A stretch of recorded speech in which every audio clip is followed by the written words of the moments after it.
Bueno, vamos a dar inicio al seminario interno del Departamento de Estudios de Población con la presencia de Julieta Pérez Amador del Colegio de México. Iniciamos las sesiones del 2015 con esta plática. Estamos muy contentos de tener a la doctora Julieta aquí y le doy la palabra a Norma Ojeda, quien va a seguir en la coordinación del seminario interno conmigo por este año para que ella haga la presentación de Julieta.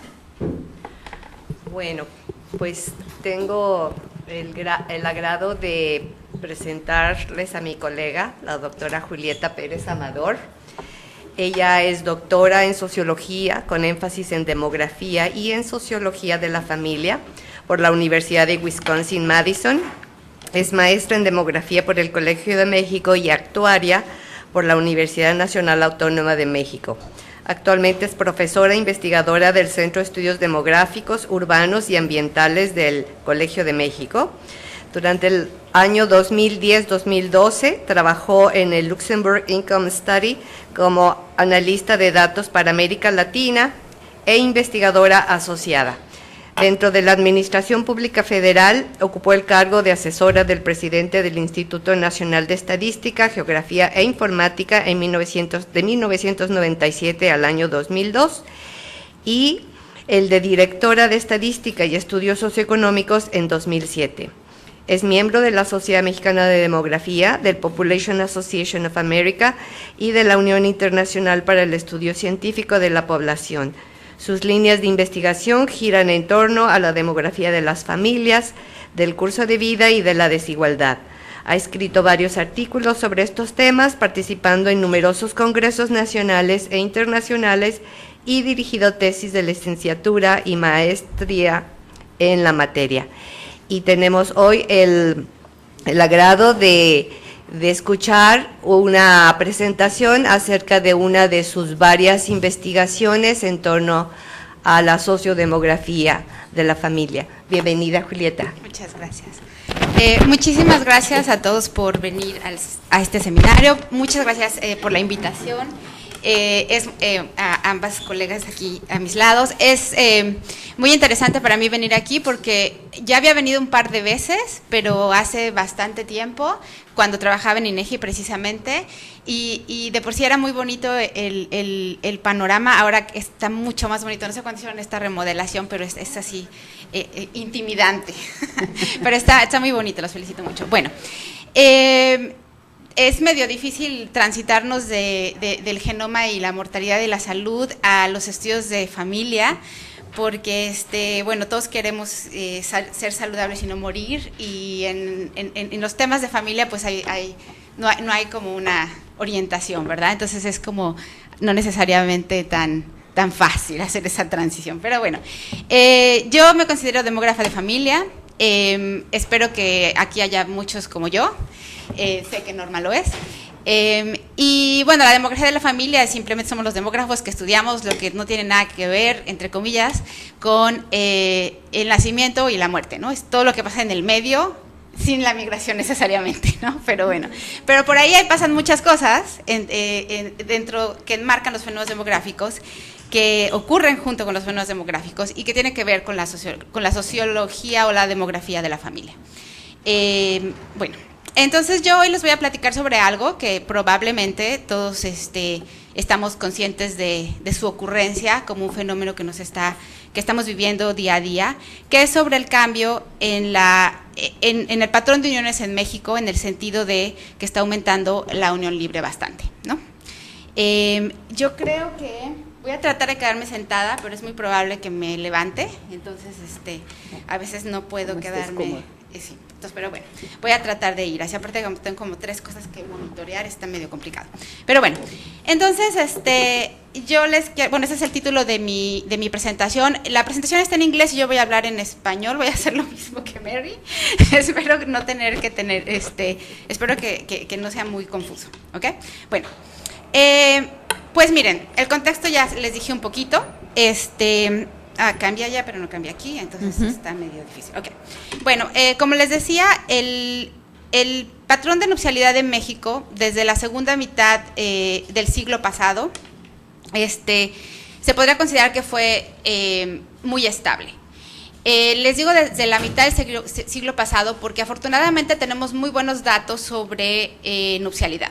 Con nupcialidad, ¿a qué me refiero? Bueno, estadísticas de matrimonio, de divorcio, y sobre todo datos censal y de encuesta sobre la unión libre, la separación de hecho y el divorcio. Entonces tenemos, la verdad somos muy afortunados en México, yo diría, porque no tenemos dato histórico demasiado, pero tenemos, de la época reciente del siglo pasado, tenemos muy buena información. De hecho, empezamos a medir la unión libre mucho antes que la empezaran a medir los europeos, ¿no? Ya estadísticamente en censos y en estadísticas grandes a nivel nacional, ¿no? Pero bueno, entonces esta información nos ha permitido decir, yo diría, con sus limitaciones, que el régimen de nupcialidad mexicano fue muy estable, si lo miramos en términos del total del país, ¿no? Y eso quería decir que, con eso quiero decir que la formación de uniones ocurría relativamente temprano, y de hecho México tiene una formación de uniones relativamente temprana, ahorita les digo en comparación a qué países, y además una característica de nuestro régimen fue que siempre existió la unión libre como con los matrimonios legalizados como parte del sistema nupcial de México, llamémoslo así. Y es una herencia que teníamos desde los tiempos de la colonia. Obviamente que si nos metemos al mapa de México hay unos lugares donde era más predominante que otro, pero era parte del contexto. Y bueno, baja disolución de uniones y básicamente, ¿no? Pero bueno, resulta que no, esto no me va a funcionar, me tengo que quitar de aquí. Bueno, haremos esto. Resulta que durante la década de los 90 aumentó la unión libre en muchísimos países de América Latina, ¿ok? Y quiero que nos fijemos, por ejemplo, no quería apretarle ahí, quería apretarle aquí, ¿ok? Bueno, miren, por ejemplo, Chile, que era uno de los países que tenía menor porcentaje de unión libre en 1990, cómo se cambió, cómo aumentó, pues más del doble, porque bueno, cuando estás chiquito es más fácil aumentar el doble, ¿verdad? Entre dos momentos censales, ¿no? Pero también, por ejemplo, vean a Perú, que aunque ya la tenía bastante alta, aumentó hasta casi 70% entre 1990 y 2000. Entonces hubo un gran cambio en el porcentaje de uniones libres en los países latinoamericanos en la década de los 90. Pero México, ¿y ahora qué hice? Ahora quiero el circulito. Bueno. Ay, gracias. Eso es mejor para mí. Ok.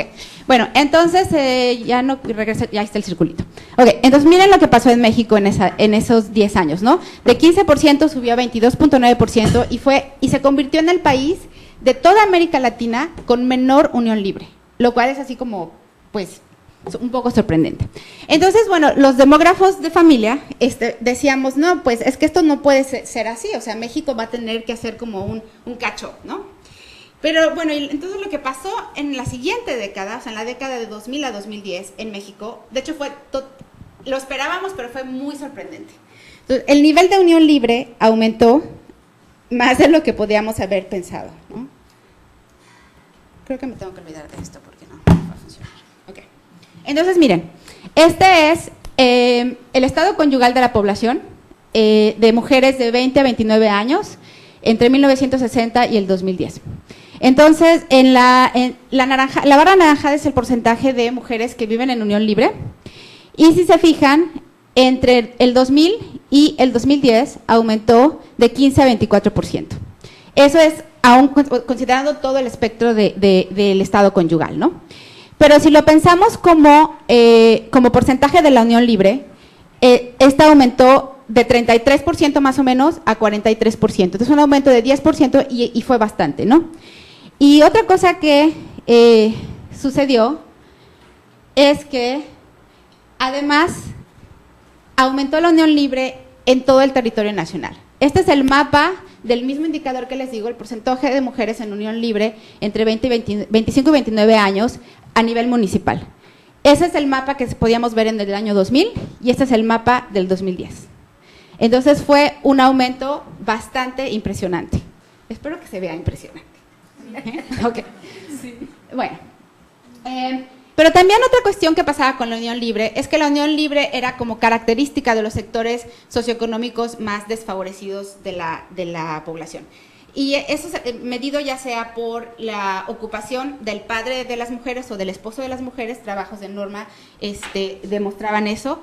También se podía medir, también se medía como por el nivel educativo, ¿no? Es la típica verdad lo que usábamos para decir, bueno, la unión libre es más frecuente en grupos desfavorecidos, además de la población indígena. Pero en el año 2010, fíjense cómo la unión libre, aunque sigue manteniendo el gradiente educativo, el gradiente educativo negativo, es decir, que a mayor educación, menor unión libre, esta es la barra de primaria, secundaria, preparatoria, universidad, primaria completa, el verdecito. Y aun cuando seguimos observando ese gradiente, vean cómo aumentó en magnitud en todos los niveles educativos que observamos, ¿no?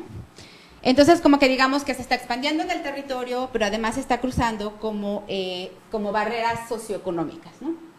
Bueno, miren, otra cosa bien interesante es que también, y volviendo al concepto de que ocurría en los hogares, en las personas, sectores de población más desfavorecidos, es que también, si abrimos los hogares a nivel de ingreso, vemos que en el año del 2000, la unión libre nunca rebasaba más del 20% en los sectores, en los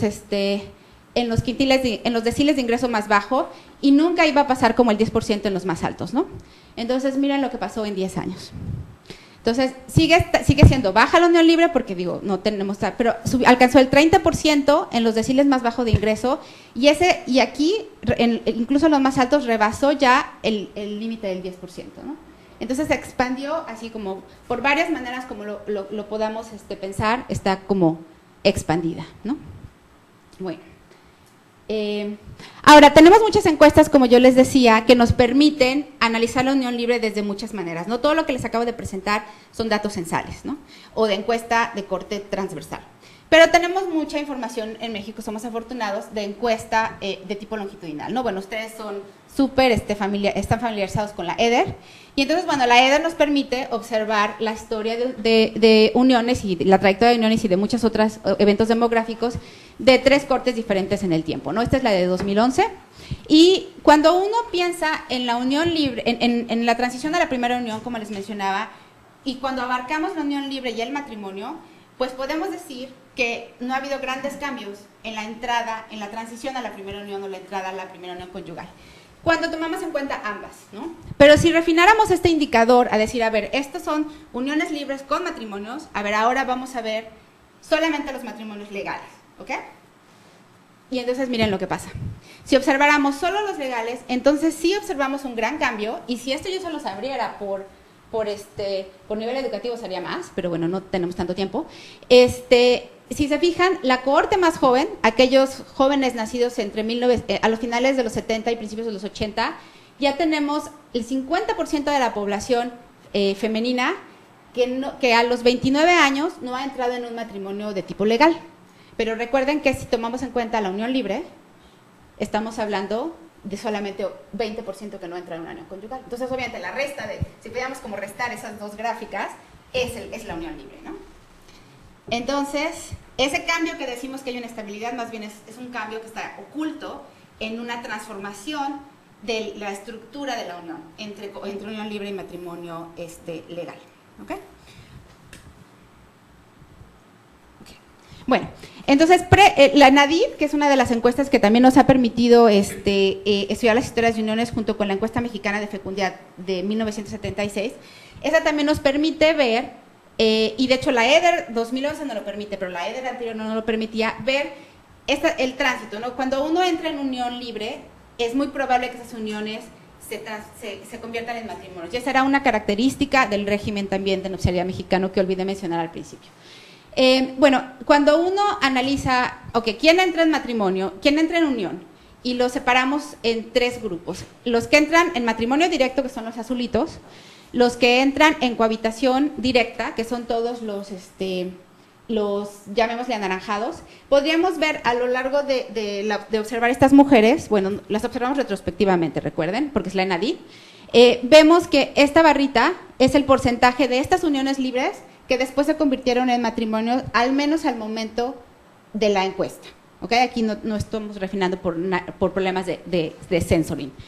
Y antes veíamos, en 1976, entraba 25% de la población en unión libre directa y la mitad de esas uniones transitaban al matrimonio casi inmediatamente, ¿no? En cambio, en el año 1997, este porcentaje ya se convierte como 33%, por eso necesitaba mis notas, pero bueno, sumémosle por favor, y solamente, y el porcentaje de las que ahora transitan al matrimonio ha disminuido, ¿ok? O sea, lo que esto pesa en el total de esto, ¿no? Entonces también ha habido un cambio, no solamente en cuántas personas entran en unión libre, sino cuántas de esas uniones libres después transitan al matrimonio, ¿ok? Bueno, entonces, bueno, sí, ya tenemos mucha evidencia, con muchas fuentes de información diversas, de que la unión libre está en aumento. Entonces, vemos que hay importantes cambios en los niveles de cohabitación y que, bueno, ya no podemos negar que esto está ocurriendo. Y lo digo que no podemos negar porque había mucho debate entre si iba a aumentar la unión libre o no iba a aumentar la unión libre en México, ¿no? Dado las estadísticas que les mostré del resto de América Latina. Ok, y bueno, y una cosa importante es que, como les vengo mencionando, aún sigue siendo más frecuente en los niveles socioeconómicos bajos, pero ya la podemos encontrar en todos los niveles de la sociedad mexicana, ¿ok? En todos los estratos que queramos abrir. Y bueno, pero una cosa que es importante es ver, bueno, ya sabemos que está cambiando, que está aumentando la unión libre, pero ahora hay que ver si estos niveles además vienen con un cambio, digamos, en la dinámica y la naturaleza de las uniones libres. ¿Y qué quiero decir con eso? Y es una pregunta que es fundamental, ¿no? Está aumentando y su dinámica quiere decir que es la misma de la de antes, es una dinámica diferente, tiene mayor probabilidad de separación, menor probabilidad de separación que antes, mayor probabilidad de transitar al matrimonio, etc. Y la naturaleza ya tiene más que ver con si van a ser una unión que va a ser igualmente fecunda, llamémosle así, que los matrimonios legales o comparadas con las uniones libres en el tiempo, ¿no? Entonces, bueno, todas esas preguntas, pues ahora ya estamos seguros que está aumentando, ya estamos seguros que se está expandiendo. Ahora, ¿cuál es el papel de la unión libre en el sistema, llamémosle, familiar nupcial de nuestro país, ¿no? ¿Cuánto tiempo tengo? Porque creo que voy un poco despacio. ¿Tienes media hora? Ah, ok. Bueno. Entonces, en este contexto que les doy, pues es donde yo empiezo a hacer esta investigación, ¿no? Y entonces el objetivo de mi trabajo ha sido caracterizar la continuidad o el cambio en el proceso de la formación familiar con un objetivo de distinguir entre formas viejas y nuevas de cohabitación. Mucho se dice que esta nueva unión libre es nueva porque está ocurriendo en México en un momento en el tiempo en que además está ocurriendo que hay altos niveles de cohabitación en Estados Unidos y en Europa, ¿no? Aunque ellos empezaron mucho antes y aunque hay muchísima diversidad en Europa, cuando siempre hablamos los demógrafos de familia de, ay, sí, lo que pasa en Europa, bueno, lo que pasa en Europa es gigantesco y es muy diverso, ¿no? O sea, pasan cosas muy diferentes dentro de un mismo país europeo como a lo largo del territorio europeo que tiene diferentes sistemas y modelos de familia. Pero sí, la unión libre es más común en Europa y ha aumentado muchísimo en Estados Unidos. Y entonces este aumento que ocurre en Latinoamérica y en México, pues ha traído este debate si estamos hablando de la segunda transición demográfica, y en el caso de Latinoamérica, que es muy peculiar, es si estamos observando un reflorecimiento de la unión libre que teníamos de antaño, ¿no? O sea, y bueno, obviamente alguien puede decir, puede ser la combinación de ambas cosas, ¿no? Ok. Y entonces, a mí lo que me interesa es, bueno, normalmente para poder entender este cambio y continuidad, pues uno se fija en quiénes son las protagonistas de la unión libre, ¿no? Entonces, ¿quién entra en unión libre? Pero como les decía, es importante también ver cuál es la dinámica de esas uniones libres, ¿no? Entonces, básicamente yo me enfoco en esta parte, en la dinámica de la unión libre, y me interesa mucho su duración y su disolución. Ok, entonces mis preguntas de investigación son si estas nuevas uniones libres son más o menos propensas que las viejas uniones libres a convertirse en matrimonios, a terminar por separación o a permanecer como unión libre. O sea, son como tres cosas que pueden suceder, ¿no? Se separan, se pasan al matrimonio o se quedan como uniones libres. Y bueno, además, otra pregunta importante es ver, bueno, ya sabemos que hay ciertas variables sociodemográficas que se asocian con la probabilidad o propensión de entrar en una unión libre. A ver, ya que ha aumentado el nivel de la unión libre, ¿estos factores que antes sabíamos que se relacionaban con entrar en unión libre han cambiado o siguen teniendo como el mismo efecto, ¿no? Entonces, esas son como mis preguntas. Y lo primero, obviamente, es pensar, bueno, ¿y qué te quieres decir con unión libre vieja y unión libre nueva, no? Entonces, bueno, espero que ahorita a lo largo de la presentación quede un poquito claro. Bueno, entonces, para poder hacer esto, yo veo a la unión libre, como una parte del proceso de formación y disolución de las uniones, ¿no? Y lo voy a ver como una representación, pues, multiestado en la que una persona puede estar en diferentes estados en el curso de vida y que además tiene trayectoria, puede pasar de un estado a otro como trayectoria. Bueno, no como trayectoria, sino como transiciones de un estado al otro. Y entonces, bueno, creo que se explica por sí solo, pero bueno, todos empiezan solteros y pueden entrar a la unión libre o al matrimonio, y después, una vez que estamos en la unión libre, que es el que a mí me interesa más, una vez que estás aquí, pues como les decía hace un momento, podías pasar al matrimonio o podías pasarte a la separación del divorcio. Y claro, y también puedes pasar la viudez, y es algo que hay que tomar en cuenta, porque la gente cuando pasa para acá, pues ya no está expuesta al riesgo de pasar acá o acá, ¿no? Como demógrafos sabemos eso, ¿no? Ok, entonces para esto uso datos de la encuesta de la ENADIT 2009. La EDER no me permite, la muestra es muy pequeña, entonces no me permite hacer precisamente todas estos, no me permite modelar todas estas transiciones. Bueno, Norma y yo hemos sufrido con el tamaño de muestra de la EDER, pero bueno, pero también estamos contentas con nuestro trabajo con la EDER, ¿verdad? Sí. Ok, bueno, pero ENADIT, como todos ustedes saben, es maravilloso tamaño de muestra, entonces permite hacer muchas cosas, ¿no? Bueno, es una encuesta representativa a nivel nacional, tiene las historias retrospectivas. Yo sé que todos ustedes conocen la ENADIT, pero es muy importante que les enfatice, que no se nos olvide que tiene las historias de uniones retrospectivas, y si les contara cuánto cuesta una pregunta en una encuesta de esa magnitud, es una de las partes de las ENADIDes menos explotadas que han existido. Entonces, por favor, usemos esa información antes de que no la vuelvan a poner más.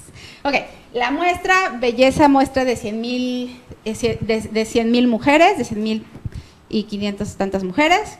Y bueno, dado a los problemas de missing y que no tenían necesito información en todas y cada una de esas transiciones que vieron, las edades y además el hecho de que hayan entrado o no en ese estado, me quedo con una muestra de 99,387 mujeres.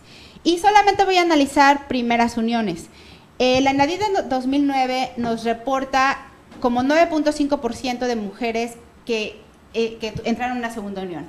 Yo creo que todavía me puedo dar el lujo de dedicarme a estudiar la primera unión, pero yo creo que para el ENADIT, que se está levantando en este momento, ya se acabó de levantar, no sé, 2014 se acaba de levantar, yo creo que en esa ya no me voy a poder dar el lujo de ignorar las segundas nupcias, pero por lo pronto vamos a hablar sobre primeras uniones, ¿ok? Y entonces para estimar estas transiciones que les puse anteriormente, utilizo un análisis de historia de eventos multiestado, y el MIJ es la probabilidad de transitar entre un estado y otro, y bueno, obviamente para cada uno de los estados que les mostré. Eran 5 estados y 7 transiciones, ¿ok? Pero yo me voy a enfocar ahorita en las transiciones que tienen que ver con la unión libre. O sea, ya sea entrar a la unión libre o salir de la unión libre. No les voy a hablar de las demás porque no acabaríamos. Y bueno, me interesa mucho, como quiero ver el cambio y la continuidad, entonces separo a las mujeres en 4 cohortes. Me interesa sobre todo la cohorte de 75-84, que es la cohorte que le llaman la cohorte del cambio. Hay trabajos de varios colegas latinoamericanos que han dicho que esta es la cohorte que en toda Latinoamérica hizo cambio, ¿no? En México esperaríamos también el cambio más acá que acá, pero esta cohorte no me da para hacer las transiciones de salida de la unión libre. Entonces, cuando les hablo de transiciones, dentro de la unión libre van a estar las 4 cohortes, pero para después, no, las estimaciones no representan mucho a esta cohorte más joven, ¿no? Porque todavía no han tenido suficiente tiempo para pasar por todas las opciones que tienen de trayectoria nupcial, llamémosle así. Ok, y bueno, y además controlo por el nivel educativo en 4 niveles muy gruesos: primaria, secundaria, que para nosotros, secundaria de nosotros, que es baja secundaria en términos internacionales, la preparatoria y la universidad. Y controlo por la localidad de residencia y la divido en rural, urbana y metropolitana, y también controlo por la transición a la maternidad, porque bueno, es una variable que siempre tenemos que tomar en cuenta, sobre todo porque tiene efectos para la transición entre unión libre y, bueno, se ha demostrado que tiene efectos para la transición de una unión libre a una legalización. Ok, entonces miren, esto no se espanten, por favor, es un poco complicado, pero voy a tratar de explicárselos despacito. Miren, hablábamos de que tenemos 5 estados, y bueno, y de esos estados uno puede transitar a otro estado, ¿no? Entonces, cuando estamos hablando de los solteros que están aquí, los solteros pueden pasar a la unión libre o al matrimonio o quedarse como solteros, ¿no? ¿Recuerdan? Ok.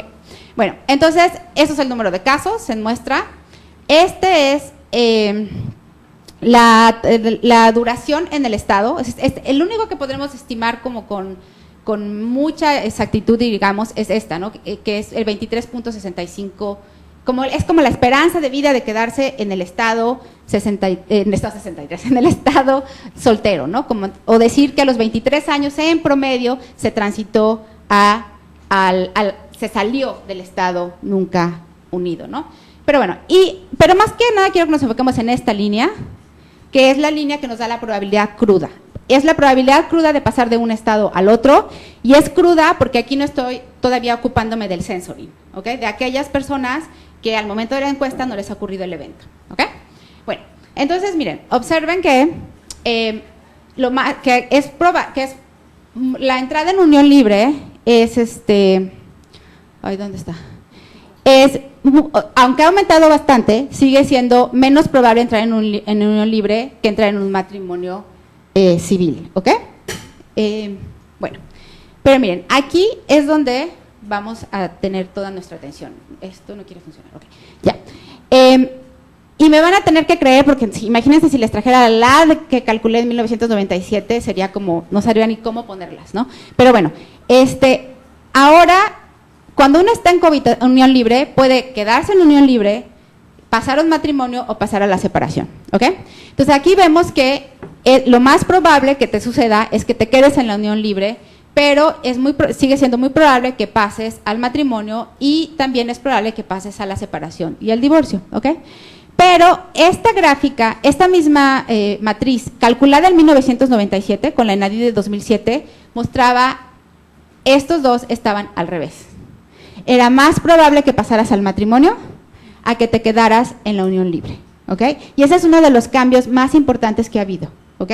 Entonces, no necesariamente si ha aumentado la probabilidad de separación y divorcio de separación de la unión libre, pero ha aumentado más la probabilidad de quedarse en la unión libre, ¿ok? Ahorita, pero esto es crudo, como les decía, porque no estoy tomando en cuenta el censoring, ¿no? Entonces, bueno, yo esto les estaba diciendo, ok. Y entonces, bueno, con este cuadrito, con esta matriz, ahora les podemos agregar una línea más a esa grafiquita que les puse ahí atrás, ¿ok? Entonces, bueno, ahora podemos decir que cuando antes era solo 25% y la mitad se quedaba y la mitad transitaba al matrimonio, pues ahora, fíjense, ya no me acuerdo cuánto es, ustedes ven la gráfica, no voy a sumar ahorita. Pero bueno, no solamente ha aumentado mucho quienes entran en unión libre, sino que el porcentaje de esas uniones libres que han pasado al matrimonio ha bajado, ¿ok? Bueno, ahora, si lo abro por corte, porque acuérdense que la ENADID me permite hacer maravillas, entonces, si lo abrimos por corte, también observamos lo mismo, ¿no? Todo esto es con datos de 2009, y vemos cómo entre la corte 55-64 veíamos pequeña proporción como de 25% que entraba en unión libre, cómo va aumentando la parte naranja, pero cómo va disminuyendo la parte de rayas con respecto a la suma de todo lo anaranjado, ¿no? Entonces se ve esta generación, que es la que les digo, la generación del cambio, es impresionante, ¿no? Tienes 30% de estas uniones libres que no han pasado al matrimonio. Pero bueno, algún demógrafo de aquí me puede decir, bueno, sí, pero ahí no les has dado oportunidad a todas de moverse porque son muy jóvenes, ¿no? Entonces, bueno, vamos a tomar en cuenta, vamos a arreglar el problema del censoring, y estos son los resultados del modelo de regresión. Es un modelo de regresión de análisis historia de eventos, pero lo que tiene de ventaja es que modelas todos los estados, todas las transiciones que les mostré al mismo tiempo, ¿no? Bueno, esto es muy difícil de entender y solamente les estoy poniendo, no es muy difícil de entender, vamos, es muy difícil que para mí estarles explicando cada una de ellas. Entonces, solamente me voy a enfocar a esta parte, a la parte de la cohorte, del efecto de cohorte en las transiciones, pero esto está controlado por las variables que les mencionaba, ¿no? La educación, el urbano-rural, el estatus y la transición a la maternidad. Pero es más fácil que se los presente así, ¿no?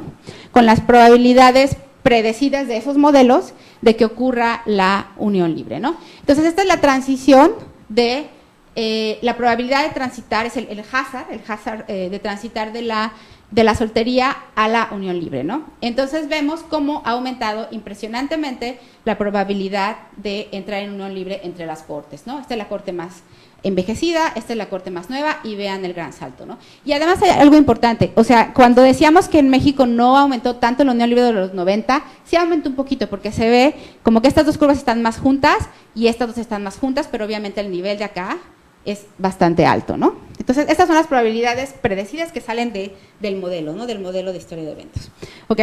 Bueno, ahora es la probabilidad de, ya que estás en la unión libre, ¿cuál es la probabilidad de pasar al matrimonio, ¿no?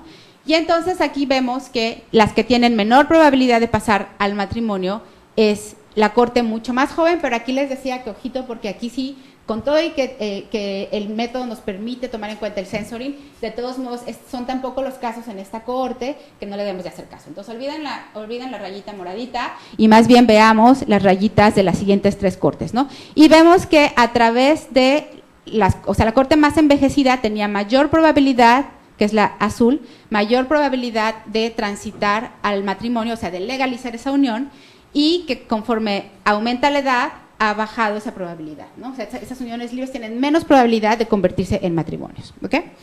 Y bueno, ahora esta es la probabilidad de que una vez que estás en la unión libre te separes, ¿no? Y esos son riesgos en competencia, o me ocurre uno o me ocurre el otro, ¿no? Y bueno, otra vez no le hagan caso, por favor, a la línea, a esta línea, porque son muy poquitos los casos, pero vean, entre esta y esta, la probabilidad entre la corte 55 a 64 y la 65 a 74, la probabilidad de una separación de una unión libre era bastante baja y cercana, o sea, no había mucho cambio. Y miren lo que pasa con la 75-84. Esa es uno de los cambios bastante importantes. Entonces, y es un poco como contradictorios, ¿no? Porque por un lado estamos diciendo se están quedando más en unión libre, pero por otro lado estamos diciendo están separándose más. Pero si ven la escala de las gráficas, se van a dar cuenta que la probabilidad de separación es más baja que la probabilidad de matrimonio, ¿ok? Aún en la corte más chiquita. Ok. Bueno, entonces yo les decía que para poder ver si los efectos de las variables educación, urbano, tamaño de la localidad de residencia y la entrada en la maternidad afectan o no la entrada en la unión libre y los movimientos adentro del modelo, necesitaba ver qué pasa con las cortes, ¿no? Entonces imagínense que en estos modelos hacemos una interacción de todas las variables por corte que es equivalente a correr los modelos separados por cada corte, ¿no? Entonces, cuando corro los modelos separados por cada corte, bueno, porque las dos cosas es equivalente, ¿no? Cuando hago eso, realmente solamente hay una variable que resultó significativa. ¿Qué quiere decir? Que el efecto de la educación, que es la variable educación. Entonces, el efecto de la educación es la única variable que ha cambiado su efecto a través de las tres cortes que estoy analizando, casi 4, ¿no? Y bueno, ya esto es de esperarse, ¿no? Porque los niveles educativos de la corte 55, 64, y a la siguiente corte, a la siguiente, ha cambiado tanto la estructura educacional de la población mexicana, sobre todo femenina, que es de esperarse que el efecto de la educación no sea el mismo. De hecho, algunos de ustedes me podrían decir, bueno, de entrada, a lo mejor no deberíamos de medir la educación de la misma manera, deberíamos de medirla como de manera más relativa, qué quería decir para las mujeres de 55 ir a la secundaria o terminar la primaria, cómo podemos pensar que eso puede ser equivalente para las de 55 que para las de 84, ¿no? Pero eso es algo que queda por hacerse y y ya les dije que hay que usar los datos y ahora les digo que además hay que refinar la medición de la educación, entonces alguien que por ahí no tenga muy claras sus ideas de tesis o algo así, pues bueno, los invito a que pasen por esa parte, ¿no? Y bueno, entonces la única variable que me resulta significativa en la interacción es la variable de la educación. Y entonces lo que sucede, fíjense que viene la contradicción que ya les mostraba en hace un momento.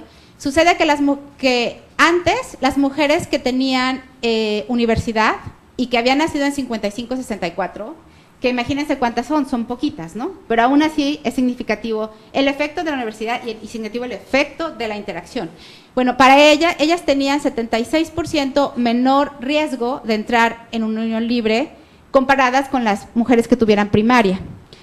Pero en cambio, para las de 75-84, que son más, de hecho tienen mayor probabilidad de no entrar en unión libre, o sea, tienen menor riesgo de entrar en unión libre comparadas con las de primaria. Entonces ahí tenemos un efecto de estructura, pero un efecto también que nos está diciendo, está aumentando mucho la unión libre, pero de hecho ahora las mujeres que tienen mayor educación, de todos modos tienen menos probabilidad de entrar en unión libre. Entonces, ¿qué quiere decir eso? Que se están como polarizando lo que le sucede a un grupo poblacional con lo que le sucede a otro grupo poblacional, ¿no? O sea, sí están aumentando los niveles, pero de hecho las diferencias se están haciendo más grandes. Eso es lo que nos diría esta diferencia en ese coeficiente de interacción, ¿no? O sea, la diferencia que existía antes entre las mujeres de universidad y las de primaria se ha hecho más grande en lugar de hacerse más corta, ¿no? A lo largo de la... Es súper interesante lo que pasa con la educación en México y cómo la usamos los demógrafos para explicar nuestras variables demográficas. Ok, entonces, bueno, en conclusión, sí me fui rápido al final, pero me pueden preguntar todo lo que quieran y me voy más despacio en las respuestas. Bueno, entonces, en conclusión, lo que les puedo decir es que, pues bueno, que las uniones libres que hicieron su boom de la unión libre en los años 2000 son diferentes de las uniones libres que teníamos antes. Y ahora tienen mayor probabilidad de separación, definitivamente, pero también tienen mayor probabilidad de quedarse en unión libre en lugar de transitar al matrimonio. Y entonces, miren, se los trato de poner de esta manera. ¿Se acuerdan que en el modelo también estaba la variable de educación? Entonces, lo que yo hice por cohorte y les enseñé las curvitas de cohorte, también lo puedo hacer por educación. Entonces, estas conclusiones que les voy a dar ahorita es la combinación de hacer ambas cosas, de hacer las curvas por cohorte y hacer las curvas por educación. Entonces, digamos que esta era la vieja unión libre. La unión libre entre las mujeres de la cohorte más envejecida que estoy observando, ¿ok? Ellas tenían una probabilidad muy baja de entrar en unión libre, como cohorte, toda la cohorte de mujeres, y por eso le pongo así como rayitas, chiquita y poca, ¿no? Y tenían mucha probabilidad de entrar en matrimonio, pero una vez que estaban en la unión libre, tenían una alta probabilidad de pasar al matrimonio, ¿ok? Esta es la unión libre típica de la cohorte más vieja y entre los menos educados, ¿ok? Entre los niveles educativos más bajos. Y ahora, ¿qué digo? Que la nueva unión libre, bueno, no digo, o sea, los datos sugieren que y después yo digo, que la unión libre ahora viene al menos en dos modelos, en dos tipos, en dos modelos. Uno, entre las menos educadas, que tienen una altísima probabilidad de entrar en unión libre y que tienen altísima con la flechita, de probabilidad de entrar en unión libre, muy poca probabilidad de transitar al matrimonio como antes, pero mucha probabilidad de quedarse en unión libre, ¿ok? No necesariamente se separan, es quedarse en la unión libre, ¿ok? Y otro nuevo tipo de unión libre, que es entre las altamente educadas, que es la típica, ven que aquí le puse que era una alternativa al matrimonio, y acá le estoy poniendo que es como un periodo de prueba, ¿ok? Entonces, entre las altamente educadas, que ahora tienen y se las pongo grande, porque siguen teniendo mucha probabilidad de entrar en matrimonio, ¿ok? Ha aumentado la unión libre, pero la probabilidad de entrar en matrimonio sigue siendo muy alta. Entonces, las más educadas, como vieron en las gráficas, tienen mucha probabilidad de entrar en matrimonio y tienen poquita probabilidad de entrar en unión libre, ¿ok? Pero aquellas que entran en unión libre tienen casi la misma probabilidad de moverse al matrimonio o de separarse, ¿ok? Y entonces eso es lo que yo le llamo que es el periodo de prueba. Y parece ser que sí es de prueba porque la mitad y la mitad decide quedarse o no quedarse, ¿ok? Bueno, y pues gracias. Ese es.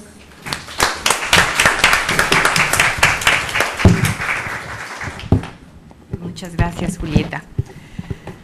Bueno, pues de alguna manera no estaban hablando necesariamente de su generación, pero muy cercana a su generación.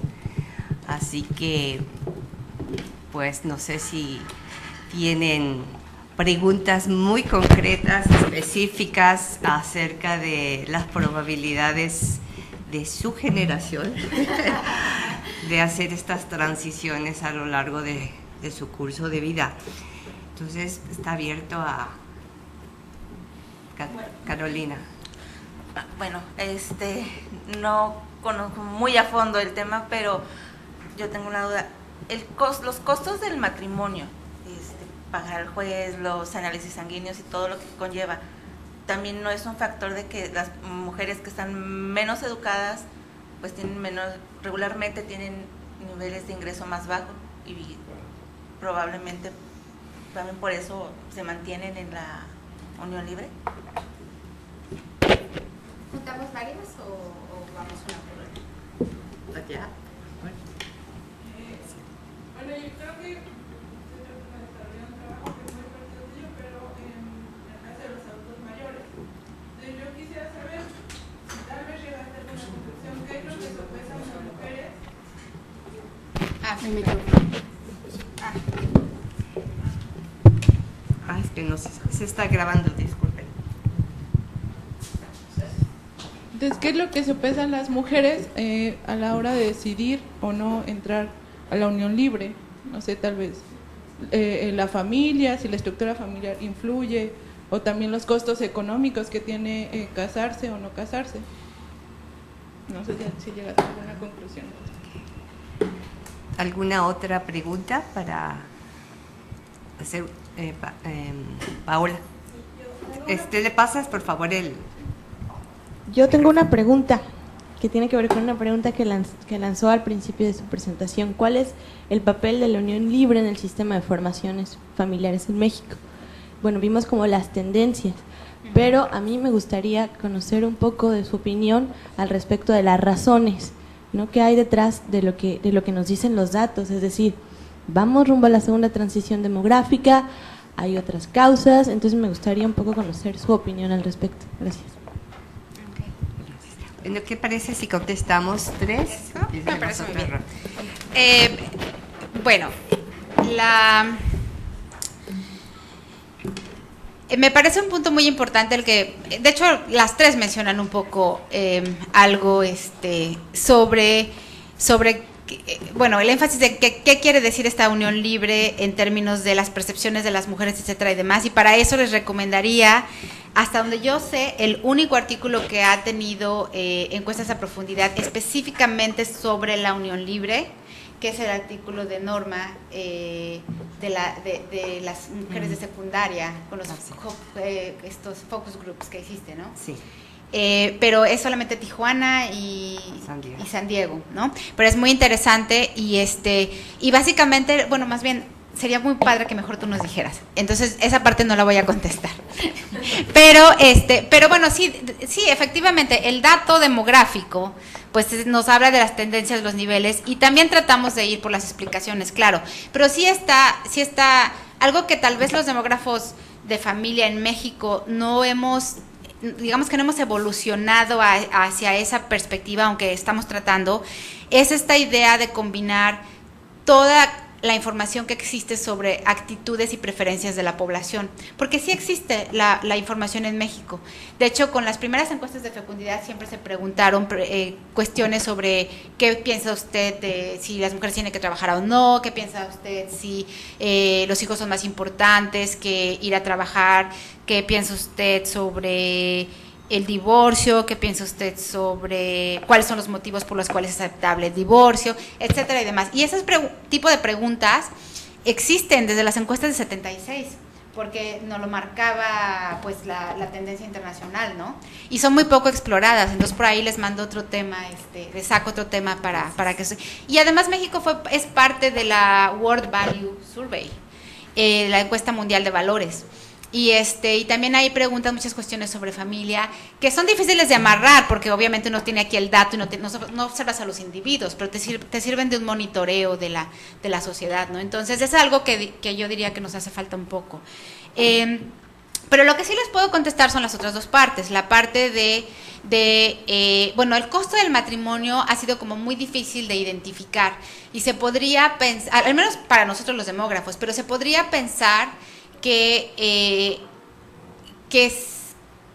si los niveles de consumo de los jóvenes han aumentado, pues las expectativas de lo que quiere decir casarse, y a lo mejor no necesariamente el tener la boda y etcétera y demás, que digo, por supuesto puede ser tan caro o tan barato como uno lo quiera hacer, o las posibilidades de las personas, tiene más que ver a lo mejor con el ideal de qué voy a tener cuando me case, ¿no? Entonces como que a lo mejor es más fácil pensar, ay, pues me voy a ir a vivir en unión libre porque no importa lo que tengamos porque es unión libre, pero a lo mejor tienes una perspectiva de que cuando ya te cases tienes que tener pues un departamento, contar. Estoy hablando así, pero de lo que se me ocurre, o sea, no tengo información al respecto. Pero lo que sí es cierto, y les contesto un poquito a las tres, es que las condiciones precarias del mercado de trabajo en la juventud se han agudizado en las últimas décadas. Bueno, más bien en la última década.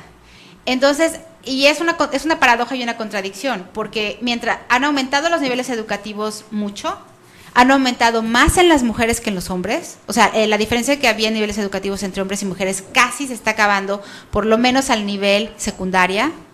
Al nivel preparatoria todavía existen diferenciales, pero ha habido un alto porcentaje de jóvenes, hombres y mujeres, que van a la universidad. Pero al mismo tiempo, las condiciones del mercado laboral se han vuelto muy difíciles. Y no solamente en México no hay mucho desempleo, pero como todos sabemos, hay mucho trabajo precario. Y entonces, una de las grandes discusiones, una de las grandes, yo diría, aportaciones teóricas que se han hecho en contra de la segunda transición demográfica, es que la segunda transición demográfica te dice que es una decisión súper liberal, porque soy individualista, porque estoy en contra de las instituciones, el vivir en la unión libre.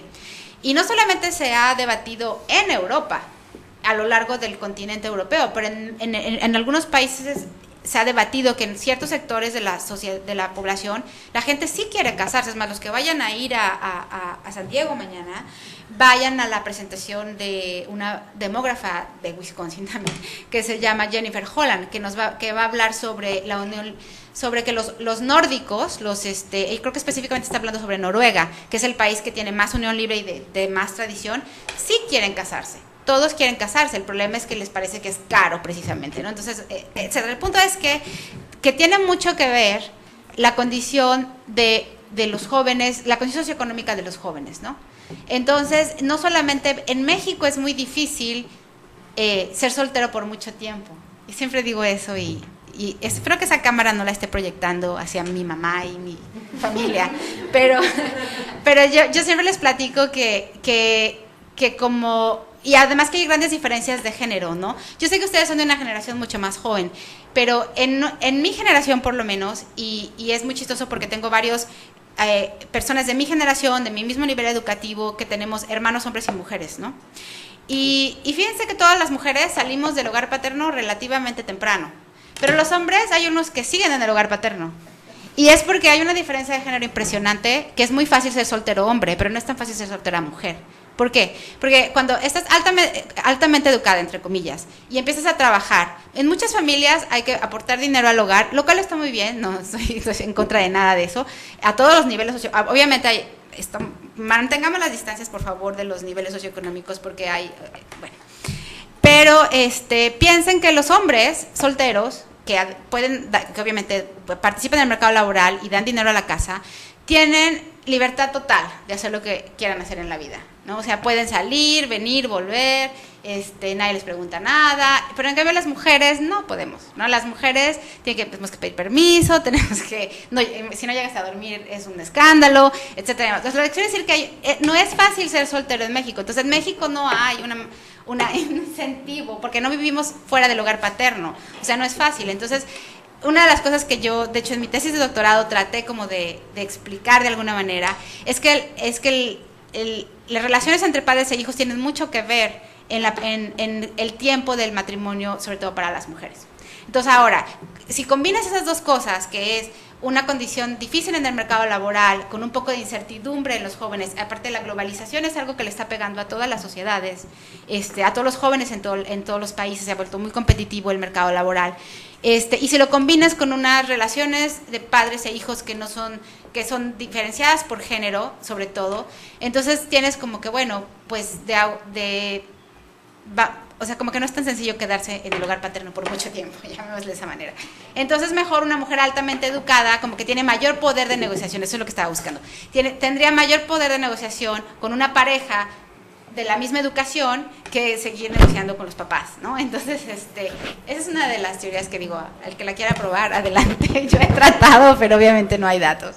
Y además no sé si la teoría tenga como todo el sentido del mundo. Pero bueno, vamos, lo que les quiero decir es que es multifactorial las razones por las que se puede estar dando este cambio en las uniones libres. Y déjenme decirles que el ingreso a la unión libre, como no hablé para nada de a qué edades ocurre, ¿no? O sea, lo vimos más o menos por encimita en las gráficas de sobrevivencia, pero se está rejuveneciendo la entrada en unión libre.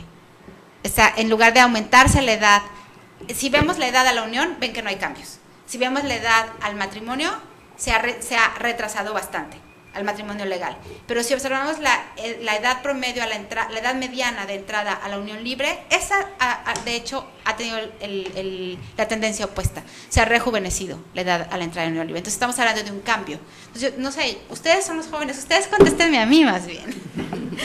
¿Qué es lo que está pasando? ¿No? Que nos platiquen. Sí. Bueno, en relación al trabajo que menciona la doctora Pérez Amador, Julieta, es un grupo focal, es un estudio basado en grupo focal, así que de alguna manera es no representativo de la población, y además el objetivo que tenía ese estudio era tratar de entender qué se entiende por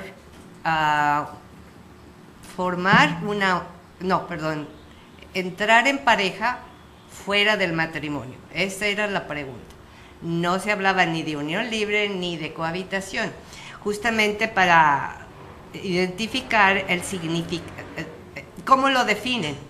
Y obviamente fue muy claro, esta es una de las maravillas de trabajar comparando poblaciones similares, como era la población de origen mexicano radicada en San Diego, en el condado de San Diego, y la población mexicana que radica del lado mexicano, en donde ya se ve la importancia del contexto social, no solamente la raíz cultural, y era de que en el caso de San Diego, para empezar, se habla de cohabitación, usando la palabra en inglés o usando la palabra en español, mientras que en el caso de México se usa la palabra unión libre.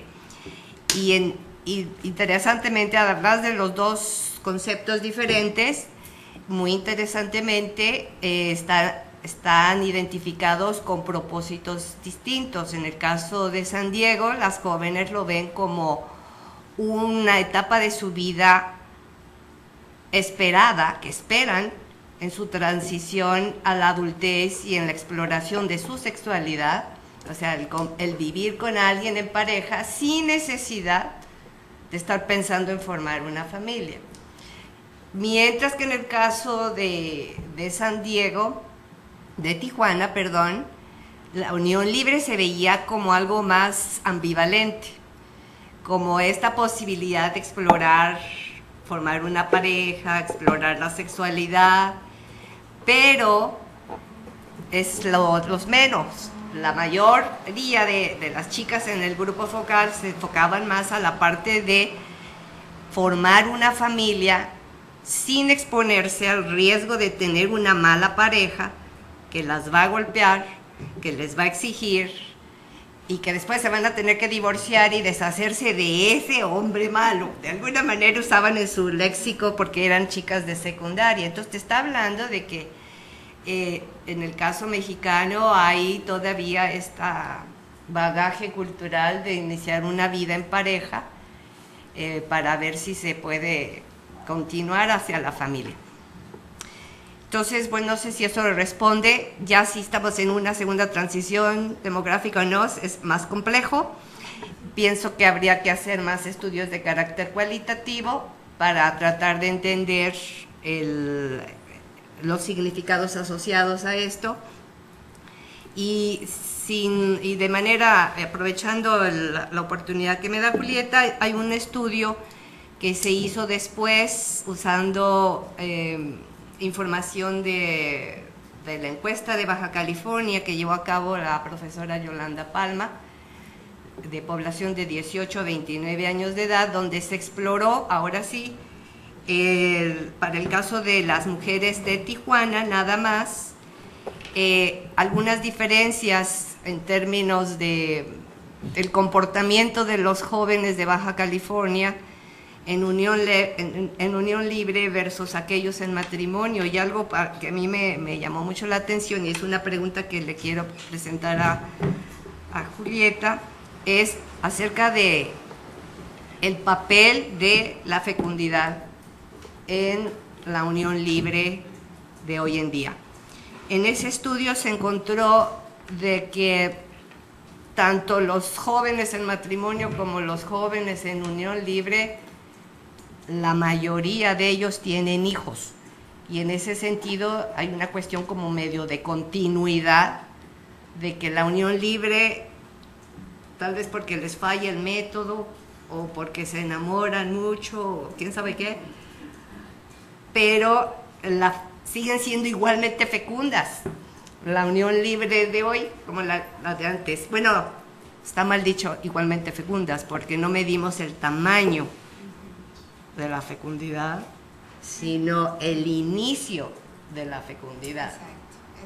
Entonces, esa es una pregunta que yo quisiera presentarte, pero parte de un estudio comparativo muy limitado para el estado de Baja California, que tiene uno de los niveles más altos de cohabitación o de unión libre a nivel nacional. Y una última cosa, Carolina, yo diría que en el pasado las bodas incluso eran más caras que ahora. Porque antes era muy de esperarse que el matrimonio se llevara a cabo con una fiesta.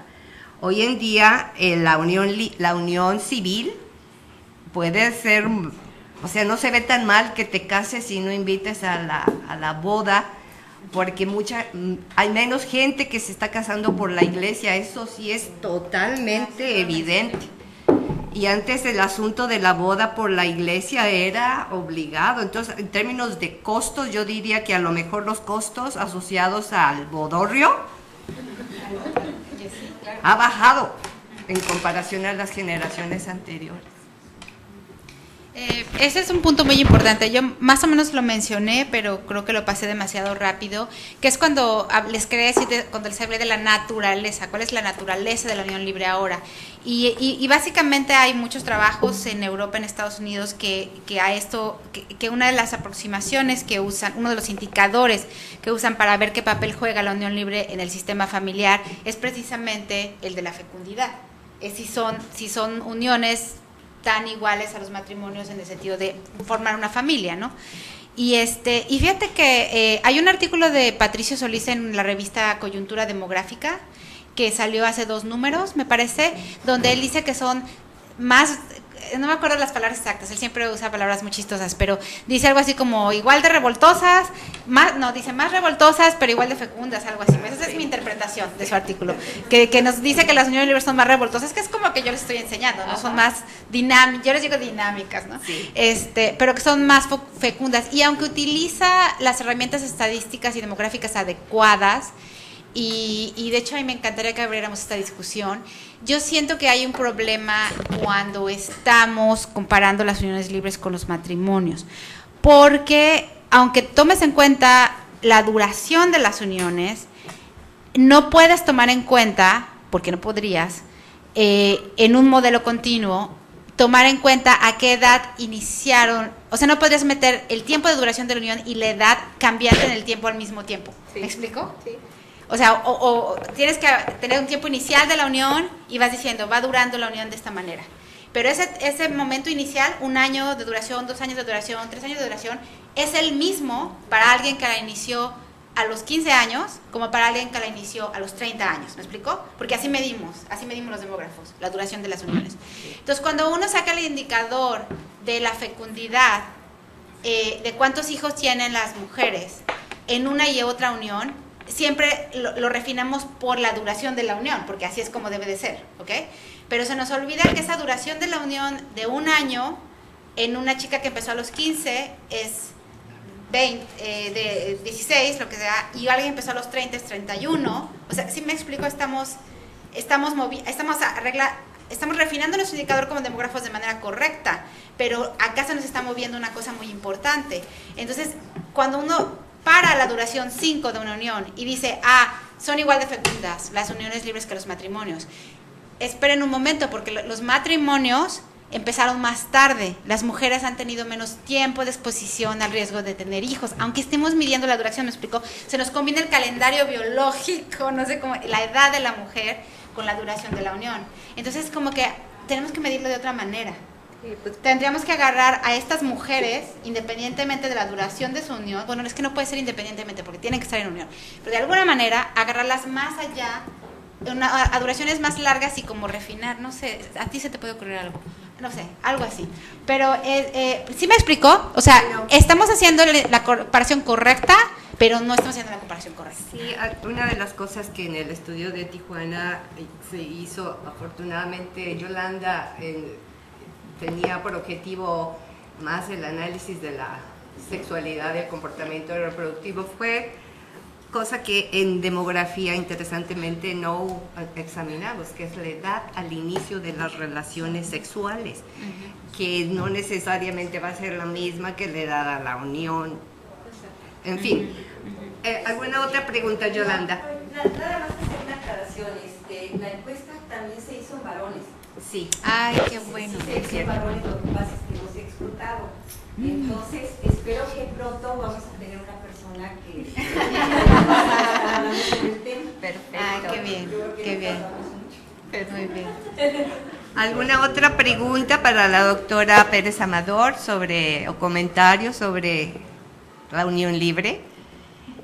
Yo creo que es uno de los temas que se tiene que seguir trabajando porque nos está hablando mucho, no solamente del patrón de nupcialidad, unión, sino también del fenómeno de la familia, cómo está cambiando y algunos de sus impactos. Pero, entonces, preguntas adicionales. Pues, yo solamente les quisiera invitar en general a que empecemos a considerar también el asunto de la sexualidad disasociado de la unión conyugal, porque esto de que medimos en las encuestas demográficas unión libre, matrimonio, sigue siendo parte de la tradición muy fuerte de las encuestas de fecundidad, por lo menos para el caso de mexicano, allá de los años 70, de no necesariamente trabajar con la cuestión del inicio de la vida sexual, sino que parece que solamente la podemos iniciar si entramos en matrimonio o en unión con alguien, y no necesariamente. Entonces, esa sería un cambio. Y la otra es el asunto de combinar métodos cualitativos con información demográfica que nos permita explorar un poquito más este asunto de los significados, la naturaleza social de los eventos. Sí, yo también como comentario final les quiero decir que bueno, la nupcialidad obviamente se estudia por sí misma desde la perspectiva demográfica, pero otra manera que nos ayuda mucho a resolver varias de las preguntas que ustedes que hicieron es esta aproximación desde la transición de la juventud a la edad adulta, ¿no? Y es donde entraría como en el contexto de toda esta cuestión que les digo de la precarización del mercado laboral, y a los interesados en este debate de la segunda transición demográfica contra la precarización del mercado laboral de los jóvenes a nivel mundial. Les recomiendo mucho que lean un artículo de, no me sé todos los autores, pero es Blossfeld, que debate la segunda transición demográfica en un librito que se llama Youth in Society y la familia. O sea, les puedo pasar porque es un artículo muy bonito, ¿no? Y por ahí hay otras perspectivas teóricas que siempre hablamos de la segunda transición demográfica porque somos demógrafos, pero es muy debatible la segunda transición demográfica por sí sola, pero ahora últimamente con toda la precarización del mercado laboral para jóvenes a nivel mundial es aún más debatible, ¿no? Entonces, ese debate es muy interesante, todos los demógrafos lo debemos de conocer, la cuestión de la globalización y también la cuestión de los ideales, toda la teoría de desarrollo ideacional, que eso es algo que se tiene que analizar cualitativamente, que es esta idea de que a lo mejor porque yo ya sé que es un comportamiento que ocurre en ciertas sociedades más desarrolladas, adopto este comportamiento porque es una copia, ¿no? Y esa copia, de hecho, se transmite a través de las agencias internacionales, ¿no? Que nos venden esta idea del desarrollo, ¿no? De que ciertos comportamientos familiares, cierta transición de una familia de este tipo a este tipo es una señal de desarrollo, ¿no? Entonces hay como varias corrientes. Yo los invito, obviamente me da el sesgo de la sociología de la familia, pero acuérdense que soy actuaria. Entonces, como que siento que los demógrafos tenemos como que explorar un poquito más diversas teorías, salirnos de la transición demográfica, ¿no? Pero bueno. Pues muchas gracias. Muchas gracias a ustedes.